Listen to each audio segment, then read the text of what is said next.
I would now like to call up Tina across the camera.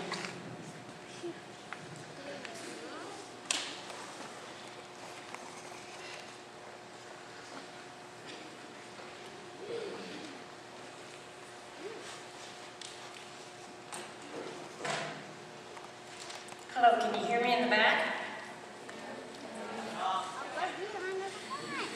How do you know I asked that question? Good morning, I'm retired Sergeant Tina Prosser-Cameron, and I'm here this morning to share a little bit of my 26 years in the military with you. I joined the military right after I graduated from high school. I was 18 years old. I started my Air Force career here in Nova Scotia doing my basic training for 10 weeks, and then I was sent to Ontario for 6.5 months of trades training on the aircraft. After my training was finished, I spent the next 5 years working in, on, and around aircraft in the backwoods of Quebec. It was an awesome job and I really enjoyed it.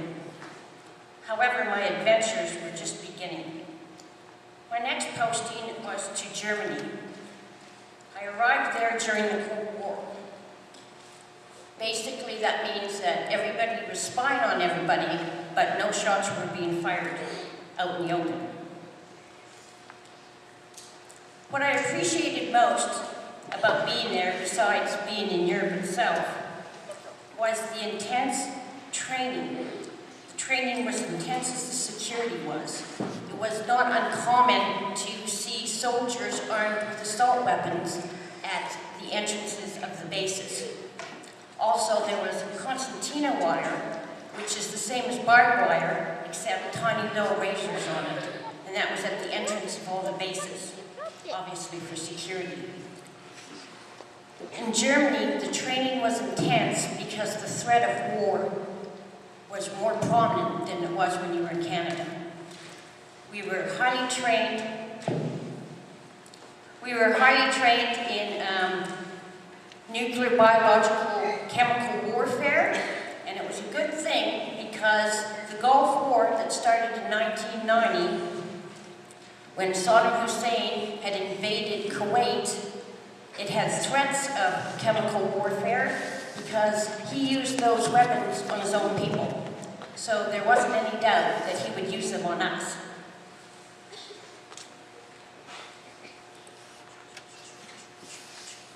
Just a sec.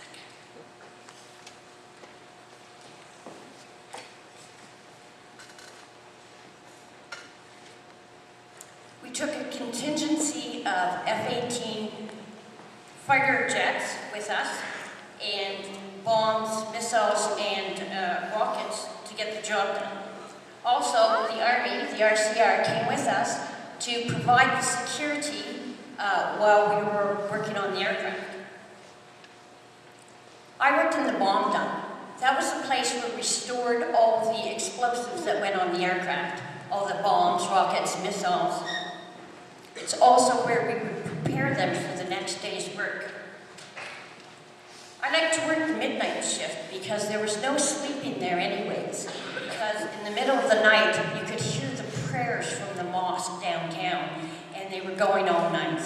The air constantly smelled of oil, and you could feel the oil in your clothes. So even if you had a shower, your towel was all oily anyway, so you never really felt clean. Saddam Hussein's troops had dumped a whole bunch of oil in the Persian Gulf and also had burned a lot of it, and that's why there was so much oil in the air.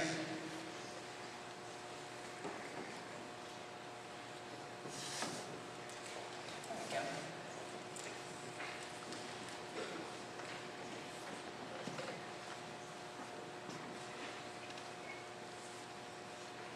I was glad to come home at the end to my loved ones who had tied yellow ribbons on the trees until I got home. However, not everyone made it home.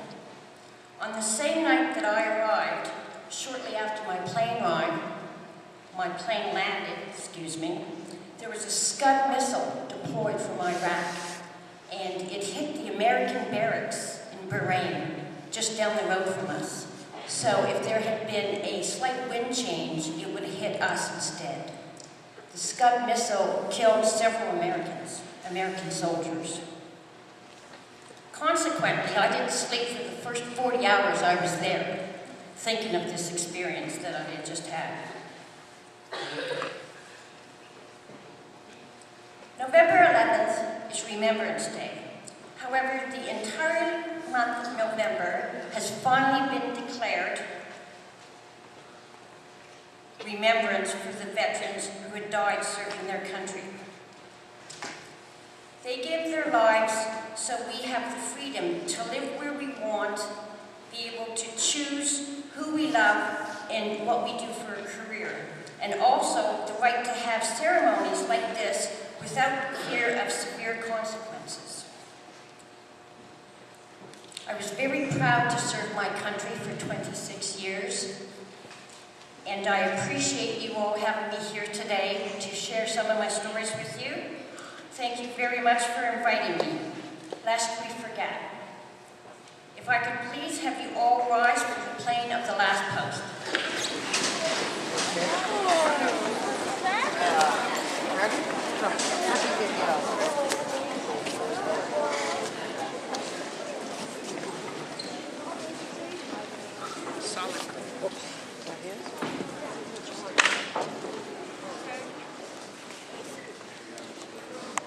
Following the last post, we will have 1 minute of silence, the act of remembrance, and then the news. Please stay quiet for that whole time.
Shall grow not old, as we that are left grow old.